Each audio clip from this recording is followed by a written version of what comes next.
Britain has become more isolated, and I think the feeling is that we're better off on our own, but I think that's wrong.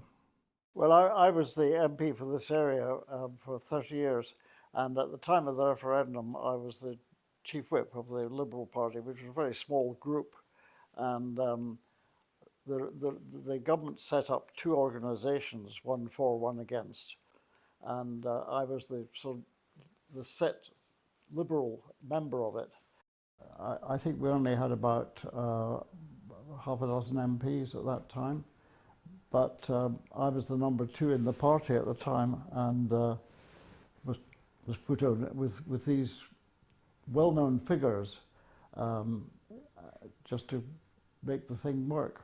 Well, I think it happened because there was this argument about whether we should join Europe or not, and they decided, instead of having one of the traditional campaigns, the government set up these two organised bodies, for and against, and gave them, I think, a small amount of money to get going. People were very interested, and the turnout was quite good, I think, in the end. Well, I think it was a question of whether Britain should be part of the European community or not, and those who were opposed to it, Brexit people in advance before Brexit was thought about, were heavily defeated by the referendum. At that time, people were much more concerned about making a go of it after the war. The wartime experience was still there, and the feeling that we should unite with France and Germany in particular was very important.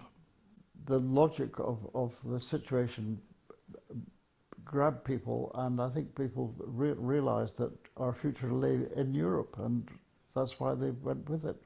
And we were part of a Europe that was going places, and it was very successful. People were still coming out of the Great War, and I think that made a difference, and I think people have forgotten what it was like in those days.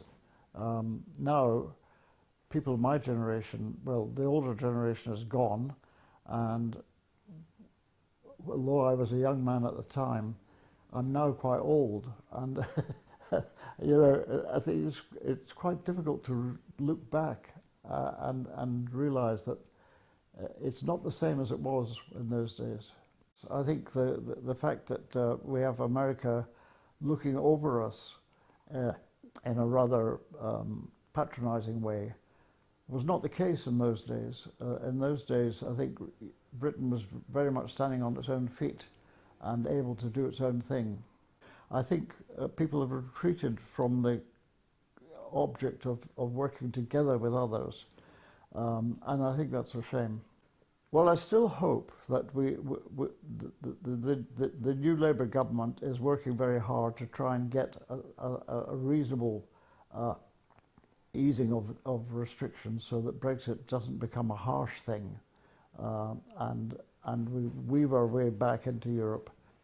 I think we will move back towards Europe simply because I think there's a growing recognition that without us moving towards Europe, it's going to be very, very difficult to stand alone. And I don't think that those who advocate a separate role for Britain are really dreaming of the past and not looking to the future at all.